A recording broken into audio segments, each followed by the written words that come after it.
To go fast, swimmers have to create propulsion. Elite swimmers create propulsion using the same basic strategies, but they do so in slightly different ways.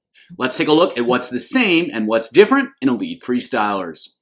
Hi everyone, Andrew here, helping you help your swimmers get faster.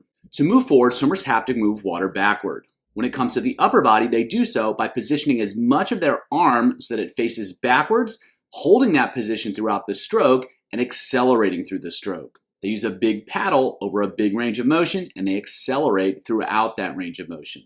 This same basic strategy is seen amongst elite freestylers. However, the specific movements they perform are not going to be the exact same. In some cases, it is a difference in skill level. But beyond that, there's the reality that all swimmers are physically different. They have different ranges of motion, they have different bone lengths, they have different levels of strength, and each of those variables can be different at every joint. As a result, they're trying to create the biggest paddle they can over the longest ranges of motion they can while accelerating that paddle, all within the constraints of their physical anatomy.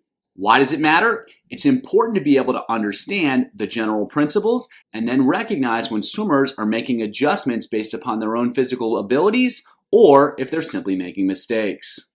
Let's take a look at some elite freestylers, see what's the same, and see what's different.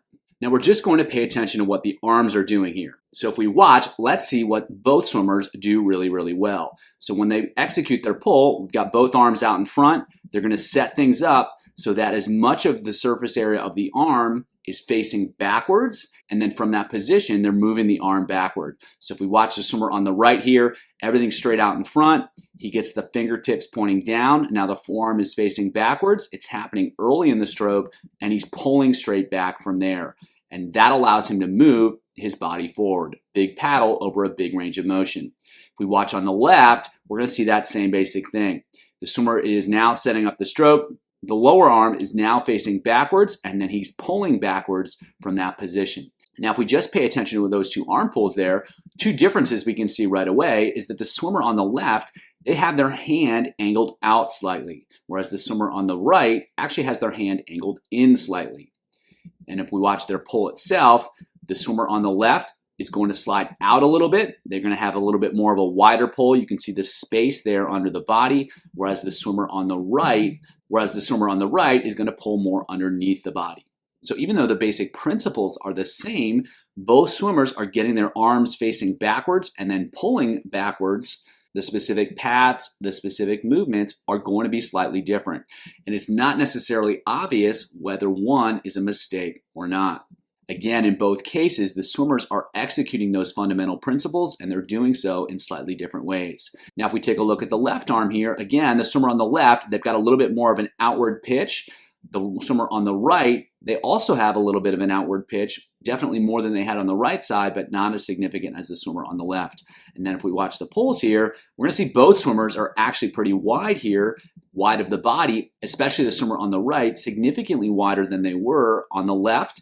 But again, you can see that both swimmers have a big surface area facing backwards. They are pulling straight backwards, and as they do, the arm is brought into the side and then extends all the way back. So when we look at these swimmers, there are differences not only between the swimmers, but also from side to side. And those differences don't necessarily mean that there are mistakes. Again, from right to left, you could probably feel this in your own body. There are differences in strength and the differences in range of motion, and those can definitely play a role in what's physically possible and what's most effective in terms of executing the pull. And certainly, if there's going to be differences from left to right side within a swimmer, there are definitely going to be differences between the swimmers. And so what's important is to pay attention to the fundamentals. What really matters, can swimmers set up their stroke effectively? Can they get into effective propulsive positions? And then can they maintain those positions? That's what's ultimately most important. So again, on the left here, both swimmers patient with setting up their stroke, both swimmers moving backwards with their stroke effectively. The path that they take is a little bit different. The swimmer on the right comes in under the body a little bit more, and then if they come in under the body, they're going to have to slide out in order to exit the arm, whereas the swimmer on the right is maybe a little bit more direct. And then on the left side, both swimmers, and this is likely a result of their breathing, are going to be even wider out to the side. And both swimmers are wider than they were on the right side. And again, that's likely a result of breathing to the right and the difference in body rotation that happens as a result. But in both cases, being very direct with the pulls and moving as much water as possible. So we'll take a look at two swimmers here, and we're going to see more dramatic differences between these two. So both swimmers are entering on the left hand here. One swimmer is going to be more aggressive with moving through the stroke on the left. They're going to kind of hit the water and they're going to get into it pretty soon. We're not going to see as much elbow bend. They're going to get down into it a little bit faster, and you can see that that pull is really wide relative to what's going to happen on the right side. So the swimmer on the right, they're coming in. We're going to see a pretty dramatic elbow bend. You can see it there, and they're going to be much more under the body with that pull. So again, both swimmers are setting up the stroke to move water backwards. They're moving a lot of water backwards. The path that they take is going to be a little bit different.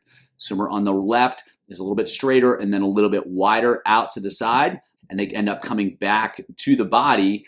And then the swimmer on the right, they come a little bit more under the body and then they scoot out to exit.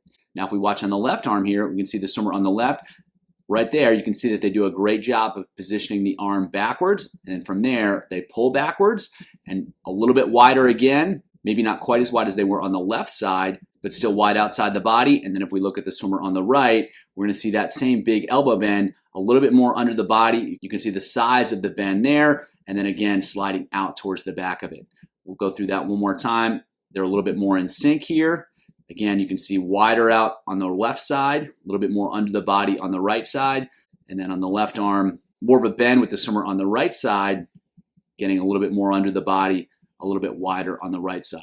So the key principles are that swimmers are positioning their arms so that they are facing backwards.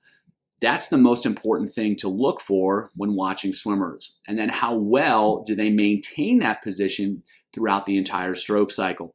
And then third, do they keep everything moving backwards as much as possible?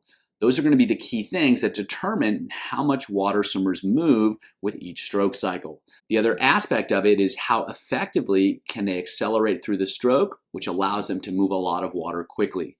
There are going to be differences between swimmers, and that's to be expected because of the individual differences in physical structure. What's important to pay attention to is how effectively swimmers are executing those principles, how clean the movements are, and whether those differences represent mistakes or simply individual variation.